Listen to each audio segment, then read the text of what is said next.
What if I told you that on March 1st, an entire nation stood up peacefully and was met with bullets? Stay with me, because what happened on this day in 1919 still divides opinions over resistance, empire, and national identity today. On March 1st, 1919, thousands of Korean activists publicly declared independence from Imperial Japan, igniting what became known as the March 1st movement. At the time, Korea had been under Japanese colonial rule since 1910. Political freedoms? Crushed. Korean language and culture? Suppressed. Dissent? Dangerous.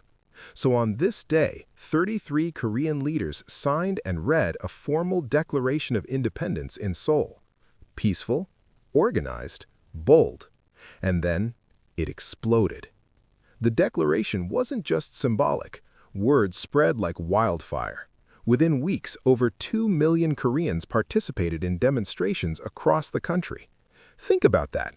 2 million people in 1919. But here's the controversy. The protests were largely nonviolent, yet Japanese authorities responded with mass arrests, beatings, and deadly crackdowns. Estimates say thousands were killed. Japan, at the time, defended its actions as maintaining order. Korean activists and much of the world called it brutal colonial repression. Sound familiar? Peaceful protests? Government force? Competing narratives? Here's where it gets even more interesting. The movement was inspired in part by U.S. President Woodrow Wilson's post-World War I rhetoric about self-determination. Koreans believed the international community would support their independence. But they were largely ignored at the Paris Peace Conference. So was it naive optimism, or proof that global powers only support freedom when it's politically convenient? That debate still echoes in modern geopolitics. Here's the twist. The March 1st movement did not immediately free Korea. Japan stayed in control until 1945.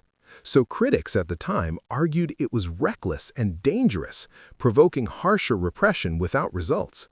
But supporters say it sparked a long-term independence movement, strengthened Korean national identity, and led to the creation of the Korean Provisional Government in exile. Today, March 1st is a national holiday in South Korea, celebrated as a symbol of resistance and unity. Meanwhile, historical interpretation of Japan's colonial rule remains a sensitive and sometimes heated issue between the two nations. So here's the real question.